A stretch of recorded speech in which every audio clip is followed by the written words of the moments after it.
outcomes-nya adalah kalian bisa mentransformasikan IR diagram ke dalam bentuk relationship itu maksudnya tabel-tabel sebenarnya. Dalam bentuk tabel yang saling berelasi. Nah, ini di tahap logical data modeling.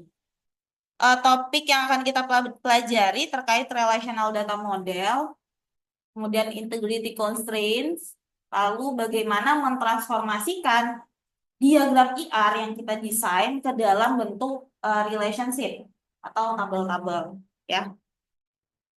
Oke, kita masuk ke basic konsepnya dulu. Nah, di sini ya, jadi relational data model itu adalah merepresentasikan bagaimana data dalam bentuk tabel. Itu namanya relational data model. Nah, a relation sendiri itu adalah two-dimensional table of data. Jadi dua dimensi maksudnya ini apa? Maksudnya adalah consists of a set of named column. Jadi ada kolom, ada baris, gitu. Jadi itu maksudnya dua dimensi ya. Nah, setiap relation atau setiap tabel itu harus memiliki yang namanya primary key. A primary key is an attribute or a combination of attributes that uniquely identifies each row in a relation. Jadi primary key adalah atribut atau kombinasi dari atribut yang unik yang dapat mengidentifikasi dari si tabelnya. The concept of primary key is related to the term identifier. Ya, seperti identifier lah intinya gitu ya, sebagai identifier. Lalu ada namanya composite key. Kalau composite key adalah primary key yang berisi lebih dari satu atribut. Jadi dia gabungan dari lebih dari satu, ada dua atribut atau tiga atribut yang menjadi primary key. Itu namanya composite key.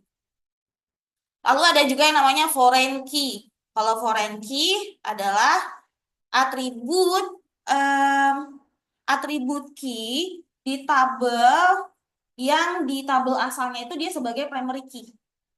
Jadi di tabel lain dia itu jadi foreign key itu sebutannya ya. Dia sebutannya foreign key tapi dia itu di tabel lain sebagai primary key gitu. Nah, ini basic konsep dulu untuk mengetahui oh primary key itu apa, konsep composite key itu apa, foreign key itu apa gitu ya. Nah, lalu di sini kita mengenal yang namanya integrity constraints. Nah, jadi integrity constraint di sini diatur dalam domain ya, domain constraint. Jadi domain constraint ini aturan dalam database yang memastikan bahwa nilainya itu sesuai dengan domainnya atau uh, ruang lingkupnya lah gitu ya. Gitu. Jadi di sini kan kalau kita lihat ada customer ID. Nah, customer ID ini domain name-nya adalah customer ID. Description-nya set of all possible customer ID. Domain itu berarti dia nilainya harus sesuai nih dengan si domainnya, yaitu jenisnya tipenya karakter, lalu ukurannya maksimal berarti 5 gitu ya. Nah, jadi ini intinya dia memastikan bahwa semua nilai ini harus sesuai dengan domainnya ya, atau aturannya lah gitu ya. Nah, ini domain constraint.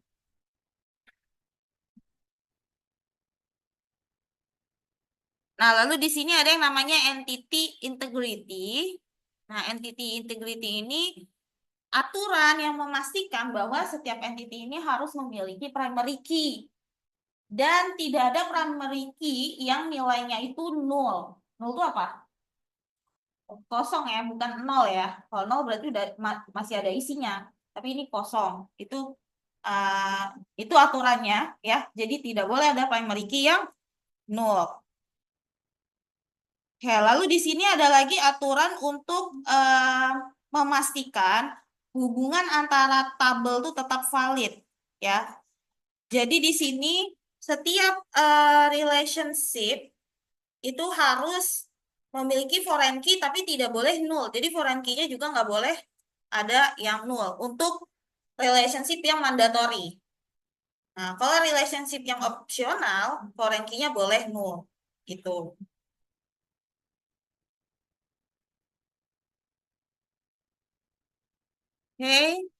Nah, itu terkait konsep-konsep sebelum kita masuk bagaimana mentransformasikan IR diagram yang sudah kita desain di awal ke dalam bentuk tabel, ya. Nah, ini ada basic konsepnya dulu. Selama proses logical design, kita itu mentransformasikan IR diagram yang sudah kita bangun atau sudah kita buat selama conceptual design ke dalam relational database schema, ya. Jadi tabel-tabel yang saling berhubungan. Oke, input dari proses ini adalah entity relationship diagram. Jadi seperti yang saya bilang di awal, yaitu perlunya untuk mendesain dulu, merancang dulu. Nah, ya, jadi kita inputnya adalah IRD-nya udah ada, outputnya adalah relational schema. Jadi menggambarkan bagaimana tabel itu disusun dan saling berhubungan. Oke, di sini ada tahap preparation yang mana kita perlu memahami dulu ada jenis-jenis entitas, ya. Di minggu kemarin sudah dibahas, ada yang namanya strong entity, ada apa? Weak entity, ada associative entity. Yang mana kalau strong entity dia itu sifatnya independen, bisa berdiri sendiri. Kalau weak entity dia sifatnya bergantung dengan si strong entity, ya. Lalu associative entity berarti entitas yang muncul dari hubungan ada dua entitas atau lebih dari beberapa entitas, gitu ya. Nah, pertama, bagaimana mentransform regular entities. Maksud regular entities itu entity strong, ya. Jadi sebenarnya biasanya entitas itu dikategorikan regular atau strong entity, ya, biasanya. Tapi ada kasus-kasus tertentu yang memang dia jenisnya berarti weak entity atau associative entity. Nah, ketika kita mau mentransformasikan strong entity atau regular entities, di sini untuk penamaannya sendiri harus sama dengan di IRD-nya, gitu. Jadi di sini bisa customer ini ditransformasikan namanya juga customer, ya. Lalu di customer ID ini menjadi primary key. Nah, yang harus diperhatikan juga, logical database design ini kan sudah menggambarkan nanti tabel di database itu bagaimana. Ya, sedangkan IRD ini kan baru perancangan. Biasanya kalau IRD penamaan atribut atau penamaan tabel itu mungkin ada spasi. Tapi kalau di database kita nggak boleh ada spasi, ya. Jadi ketika ditransformasikan ke logical database design, dia harus ini lihat customer ID dia harus nempel, ya. Jadi nggak ada spasi, gitu. Nah, ini jadi di sini ada garisnya, berarti dia primary key di logical database design. Lalu atribut lainnya customer name, customer address, customer postal code. Jadi tidak boleh ada spasi. Alasannya kenapa, ya? Alasannya make sense juga, ya. Ketika nanti kalian si database udah jadi, lalu ada programmer yang akan manggil datanya, akan bingung ketika ada spasi, ya. Ya kan, sulit kan kalau programmer manggil nama fieldnya kalau ada spasinya, kan. Gitu. Jadi seperti itu, ya. Kalau di desainnya boleh, tapi nanti ditransformasikannya nggak ada spasi. Nah, itu strong entity. Lalu ada composite atribut, ya. Jadi kalau composite atribut itu apa, Marin? Composite atribut. Composite. Ayo, apa? Yang telat mungkin mau jawab biar dihapus nanti. Siapa yang ada di mana? Composite atribut. Composite.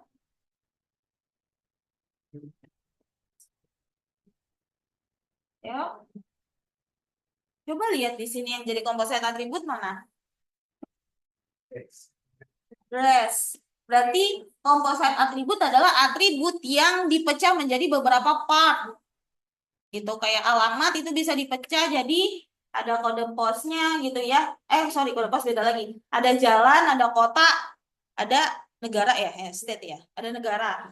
Nah, ini namanya composite atribut. Lalu bagaimana kalau composite atribut transform ke dalam logical database design? dia yang dimasukkan adalah hanya atribut kompositnya saja, bukan bukan atribut ininya ya, yang belum dibagi gitu. Jadi customer address tidak masuk ke sini ya. Jadi hanya atribut kompositnya saja. Kalau ini ya, street, city, dan state gitu. Jadi nanti kalau ketemu komposit atribut, komposit atributnya aja yang dimasukkan ke dalam logical database design. Jadi yang dipecahnya aja ya. Oke, lalu ada yang namanya multi value attribute. Apa multi value attribute? Coba. Coba yang ini mau jawab. Multi value attribute. Apa? Coba dari kata-katanya kan multi value. Value kan. Oke, siapa? Hah? Fadlan. Oh, ini ya ada ya. Ada ya. Apa sih? Iya. Ada ya. Gimana ada?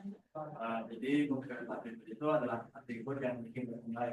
Ya, memiliki lebih dari satu nilai. Ya, contohnya apa? Yang kira-kira atribut yang bisa diisi lebih dari satu nilainya.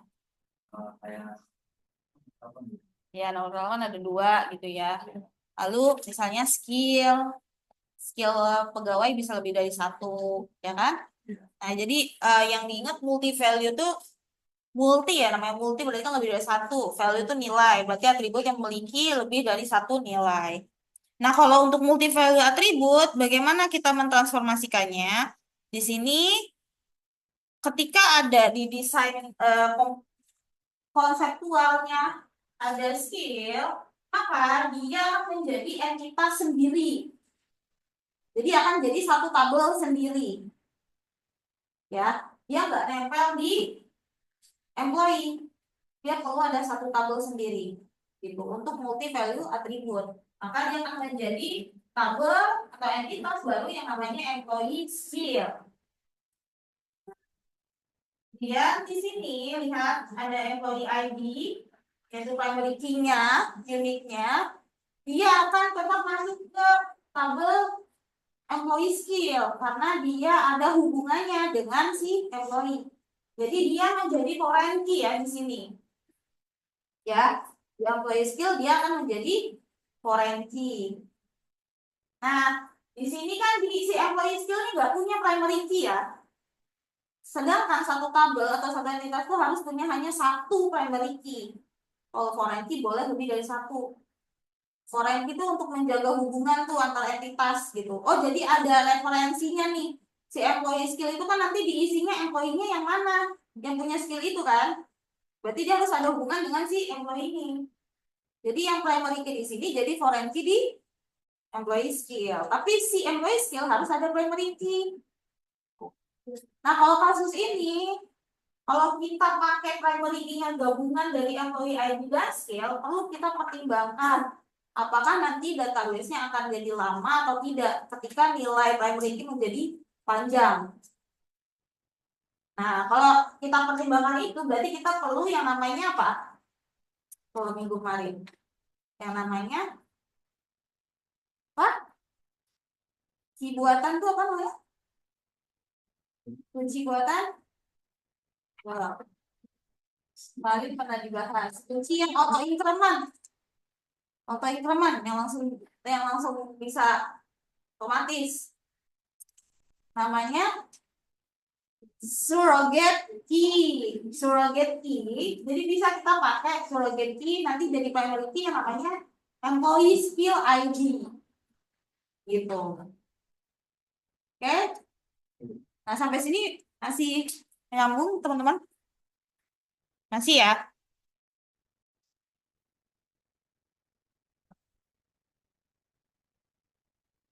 Jadi multi value attribute itu nggak bisa ditaruh di dalam satu tabel karena nanti akan redundant, ya kan? Ya. Jadi setiap atribut harus mengandung hanya satu nilai. Jadi melanggar prinsip apa? Prinsip atomicity ya kalau di database. Jadi kita perlu membuat entitas baru. Nah, lalu di sini ada yang namanya weak entities. Tadi kan strong entities, sekarang weak entities. Weak entities itu dependent ya, atau kok dependent? Ya, tergantung dengan si strong entity. Nah, kalau di sini si weak entity juga akan membentuk suatu tabel baru ya. Create a new relation. Jadi for each weak entity type, create a new relation and include all of the simple attributes or simple component of composite attribute as attribute of this relation. Jadi di sini kalau kita lihat ini kan weak entity ya. Di desainnya juga terlihat ada garisnya dua. Kalau garisnya dua itu weak entity gitu ya, untuk membedakan.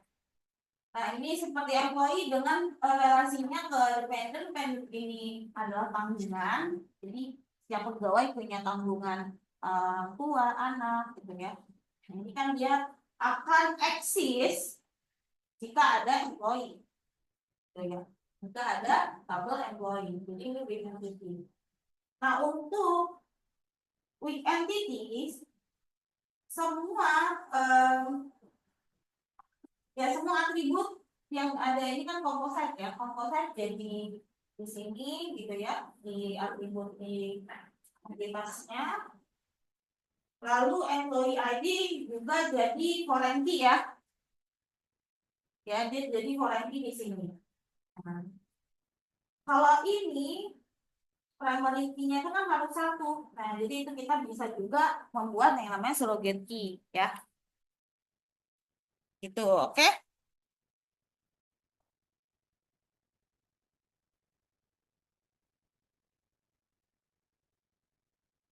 Nah, ini ya. Jadi surrogate key ini dibuat ya di dependent. Jadi dependent ID yang jadi primary key adalah ini ya, dependent ID ya. Yang foreign key tetap employee ID. Nanti ada hubungannya ya dengan si employee gitu.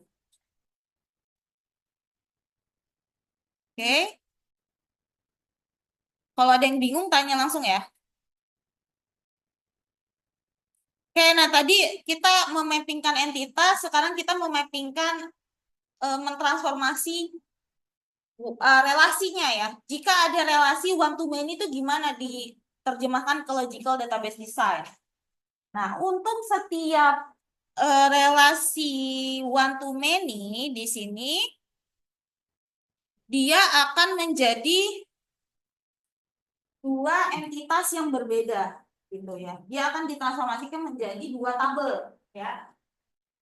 Kalau ada one to many relationship dia akan menjadi dua tabel. Nah, di sini yang perlu diperhatikan ketika kalian menemukan one to many relasinya, dia kan berarti ada hubungan ya. Dan untuk tetap ada hubungan ini, terjaganya hubungan antara tabel, dia perlu ada foreign key. Nah, diletakin di mana foreign key-nya? Foreign key-nya diletakin di sisi many-nya. Gitu. Jadi, di sisi many-nya itu berarti yang mana? Order. Berarti dia, si order ini akan dimasukkan customer ID di sini. Jadi, foreign key-nya. Untuk relasi one to many. Jadi, selalu di posisi many yang akan ada foreign key-nya gitu ya. Nah, ini ya. Okay, next include the primary key attribute or attributes of the entity on the one side of the relationship as foreign key in the relation that is on the many side of the relationship. Berarti di sisi many tadi ya. Gitu. Oke. Okay.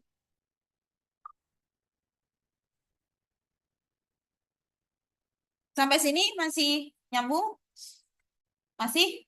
Atau ada yang bingung? Enggak. Apa bingung nih? Nanti ada di kasusnya deh biar nggak bingung. Oke, okay. Nih ya, lanjut. Kayak kalau tadi kan kasus one to many ya. Kalau ini one to one. Kalau one to one di sini contohnya kalau one to one itu kita bisa menaruh foreign key-nya itu tergantung sebenarnya ya. Di sini second the primary key of one of the relations is included as a foreign key in the other relation. Jadi kita harus memahami dulu nih kasus kalau one to one ini bagaimana ya? Jadi kita yang memastikan dia bisa masuknya kemana nih si foreign key-nya gitu. Kalau one to many kan udah pasti di sisi many-nya. Kalau one to one nanti kita harus memahami dulu nih kira-kira dia lebih cocoknya di mana foreign key-nya yang kita pertimbangkan. Kalau di sini dia itu kan naruh foreign key-nya itu di file center ya, gitu. Nah, jadi si nurse ini jadi apa tabel masternya lah, tabel sumbernya gitu ya. Di file center dia nanti masukin nurse ID-nya. Oke, nah ini ada atribut ini ya, atribut yang muncul dari relationship antara nurse dan call center.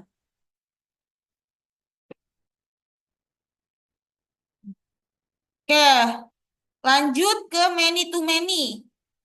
Nah, kalau many to many relationship di sini, oke, nah di sini many to many itu kan udah pasti ada yang namanya entitas asosiatif ya. Jadi kalau ada relasi many to many, dia akan jadi 3 tabel tuh.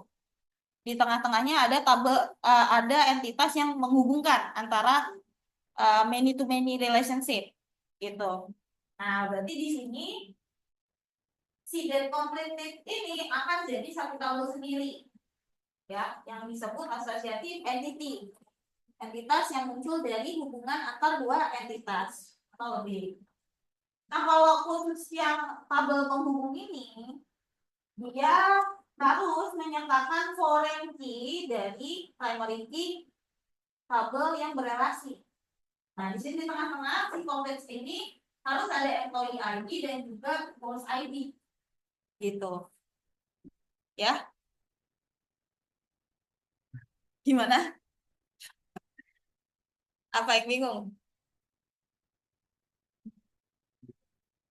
Jadi ada tabel nanti relasinya many to many sudah bisa dipastikan nanti akan jadi 3 tabel karena ada satu tabel yang menghubungkan.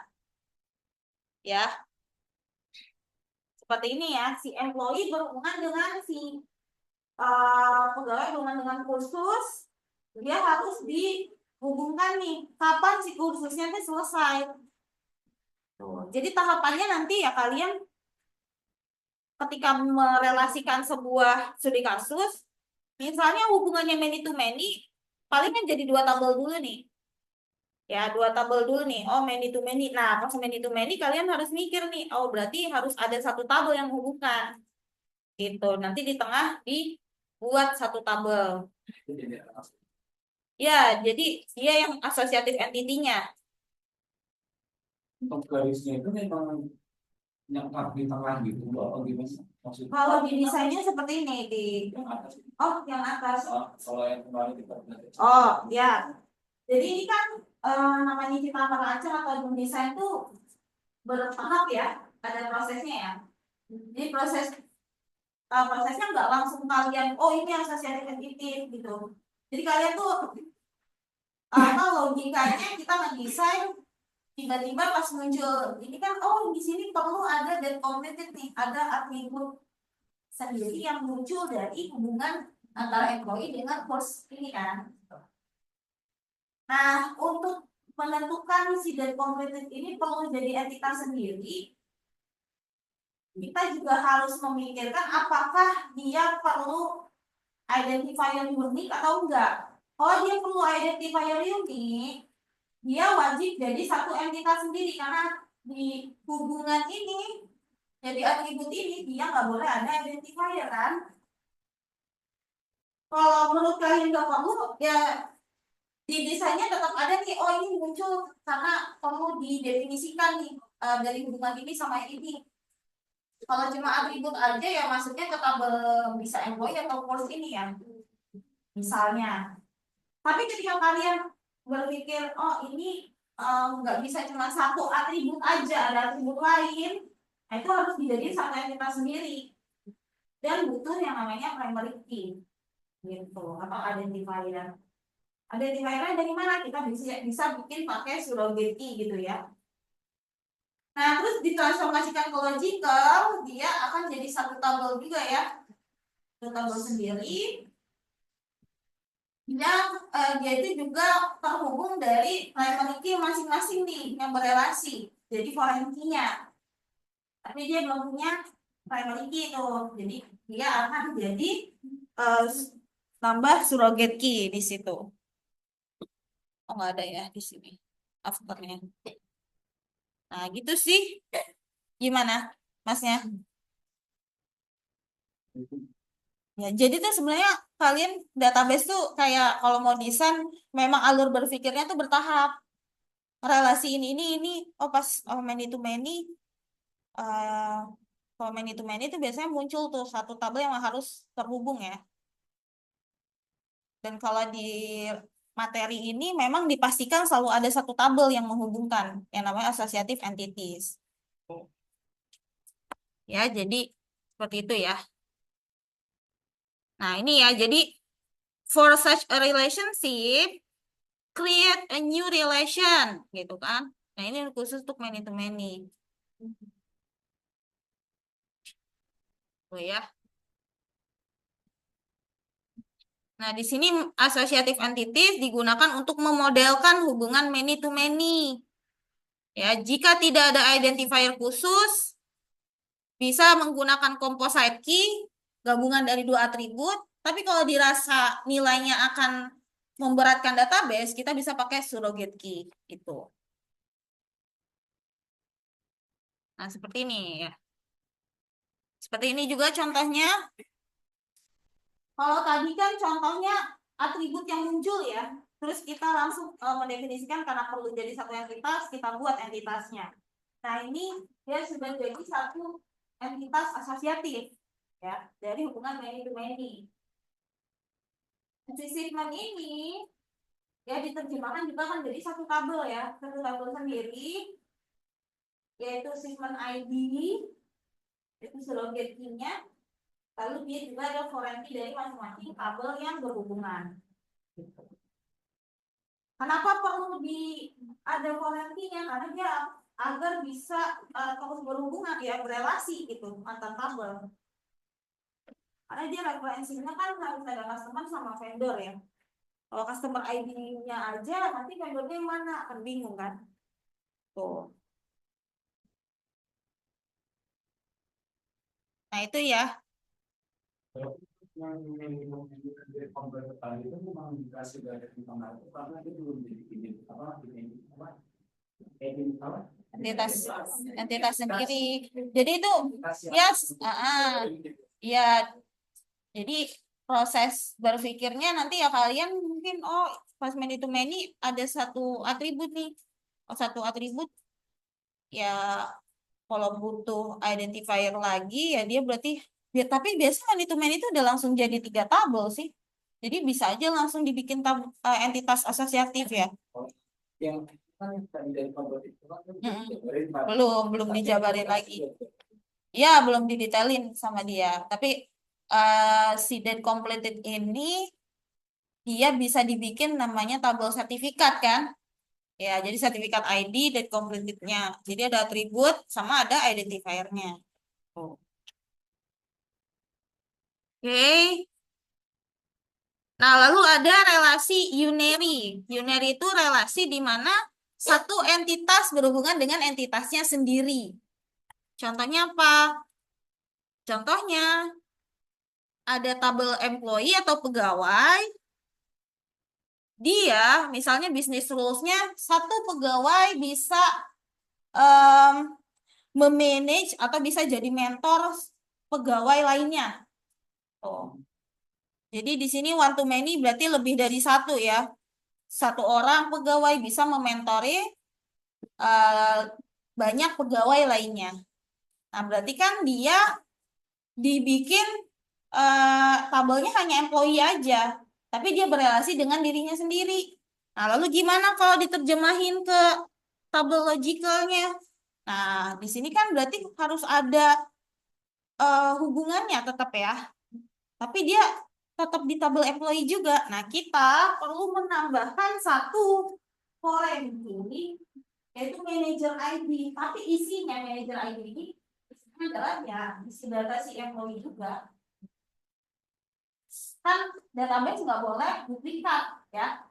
Kalau kita bikin tabel manager tapi isinya juga sama kayak tabel employee, itu kan nggak boleh. Database kan emang hadir untuk menghilangkan duplikasi kan, gitu. Jadi ya dibuat satu key menjadi foreign key, tapi relasinya ke si employee ID. Ya, oke.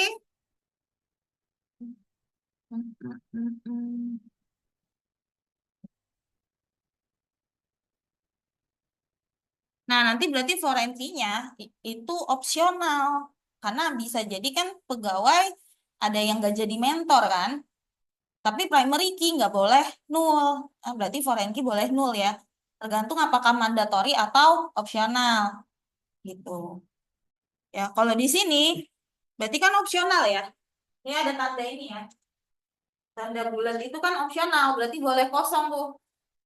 Boleh nggak ada kan. Kalau tandanya satu berarti minimal satu atau lebih dari satu kan. Lebih banyak. Oh, tapi kalau ini berarti bisa kosong. Nah, ini sebenarnya nanti sebagai programmer atau developer, kalian kan nanti akan dapat perancangan ini ya, dokumen perancangan untuk membaca logical di mana kalian bikin program ya. Kalau kayak gini kan berarti nanti kalian di codingannya bukan mandatori kan? Karena ada tanda ini nih opsional. Di database itu harus dideskripsikan juga boleh null, boleh kosong si manager ID-nya. Jadi perancangan ini nanti sebenarnya ngaruh juga kan ya sampai akhir sampai coding si programmernya.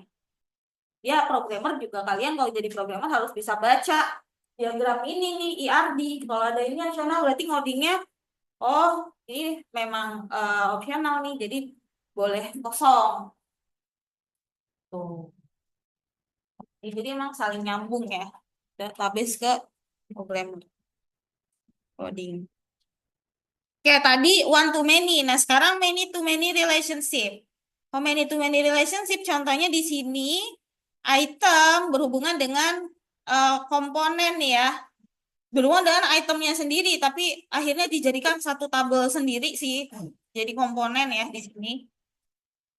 Berarti kan memang ini kan kalau many to many itu sama ya kayak prinsip yang sebelumnya. Berarti kan dia ada tabel sendiri. Tuh, ketika bertemu many to many dibikin satu tabel lagi kan, yaitu tabel komponen di sini. Nah, tabel komponen di sini dia ada item numbernya jadi foreign key dan komponen numbernya juga foreign key dari sini komponen numbernya.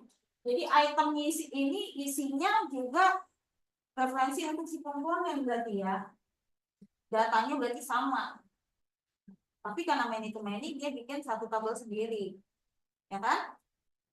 Jadi tapi di sini dia perlu satu key lain sih menurut saya. Jadi bisa ada surrogate key-nya. Karena nggak bisa ada dua primary key.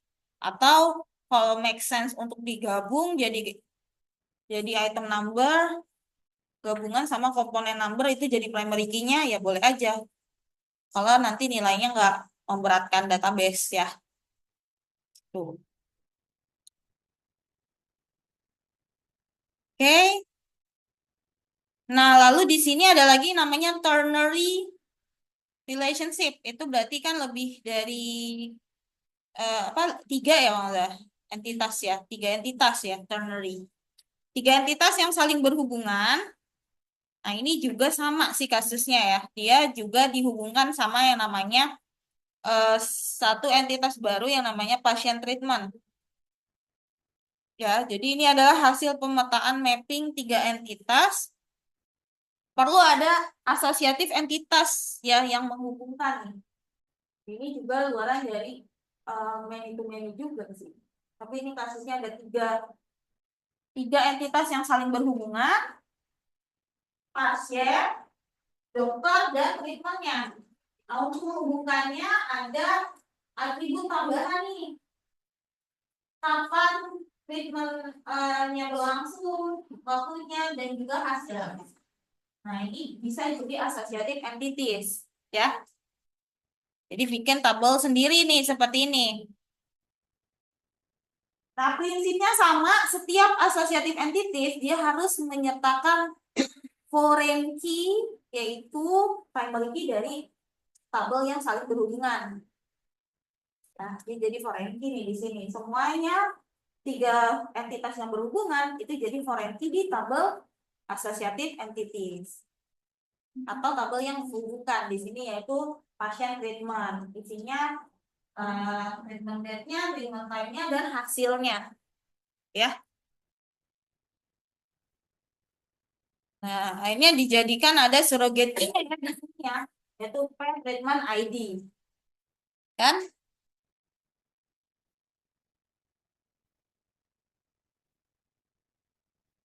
Sama.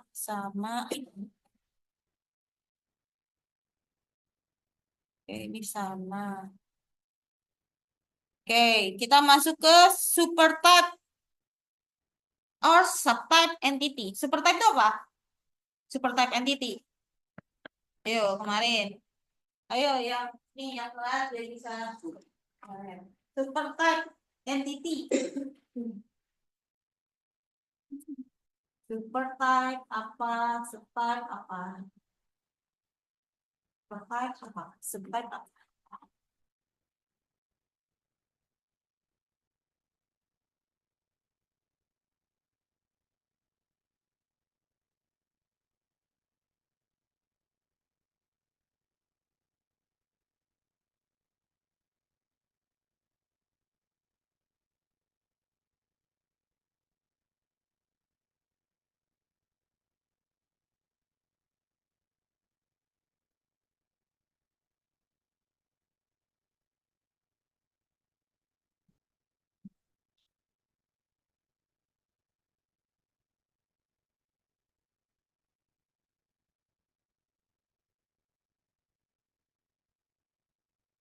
Mana ada yang mau jawab nggak? Ya. Kalau supertype itu adalah entitas umum, sedangkan yang subtype adalah entitas khusus dan dikeluarkan dari supertype. Oke, contohnya apa? Supertype. Agil ya? Ya. Contohnya apa agil? Mau ditambahin teman yang lain? Tambahin teman, ya. Apa? Kendaraan. Itu supertype-nya. Subtype-nya?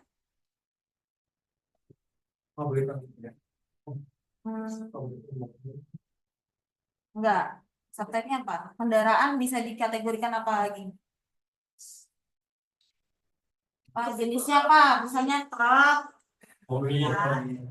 Mobil, motor. Nah, itu subtype-nya ya. Siapa? Oh, ada siapa namanya? Reval. Oh, Reval. Reval, udah ya. Jadi, supertype itu tadi benar entitas yang memang umum ya, masih umum. Tapi untuk mempertimbangkan dia akan jadi supertype adalah ketika dia perlu dikategorikan lagi. Tuh, perlu dibagi nih jadi entitas lain karena dia perlu atribut khusus. Kalau ada seperti itu berarti dia harus dibikin entitas baru. Nah, ini sebagai subtype-nya dari si supertype. Misalnya supertype-nya adalah pasien. Pasien ini perlu dikategorikan jadi pasien rawat jalan sama rawat inap. Kenapa? Karena rawat jalan dia ada atribut khusus yang mana dia nggak perlu ditambah di atribut entitas umum. Ya, kan pasien nggak semua pasien adalah pasien rawat jalan. Ya. Jadi dia perlu tuh dibagi lagi tuh jadi entitas baru ya gitu. Karena dia ada atribut khusus nih. Itu kondisinya. Jadi kalau memang dia ada atribut khusus, ya udah dibikin subtype-nya. Tapi kalau nggak ada atribut khusus, ya nggak perlu gitu. Ya, kalau sama aja isinya nggak perlu. Karena Di supertype dan subtype ini diwarisi semua atribut dari supertype. Ya. Jadi di sini si hourly employee ini kan, dia ini ada hubungannya nih, tuh ya, dengan si employee number, gitu. Nah ini supertype-nya, ini subtype-nya. Nah untuk kasus ini semua supertype dan subtype itu menjadi tabelnya sendiri-sendiri, gitu ya. Dia menjadi tabel sendiri-sendiri. Nah di sini ada, kalau di sini ada disjoints atribut ya. Jadi di sini ada uh, identifikasi ya, identifikasinya pembedanya ini bisa dijadikan employee type-nya nih di sini. Ya, jadi atributnya tambahnya employee type di tabel super type. Ya, untuk di ini ya dibedakan nih apakah dia nanti isinya itu apakah H, S atau C gitu. Hanya satu nilai saja kan kalau ini ya disjoints. Tapi kalau overlap berarti bisa dua kan? Oke, selanjutnya adalah studi kasus. Silahkan mengerjakan per kelompok untuk studi kasusnya seperti ini. Dikerjakan di kelompok yaitu bikin konseptual data model berarti bikin dulu entitas, relasi, sama kardinalitasnya aja. Lalu di logical data model sudah ditambahkan atribut dan primary key. Oke, silakan diskusi per kelompok. Nanti yang sudah bisa akan boleh maju ya per kelompok.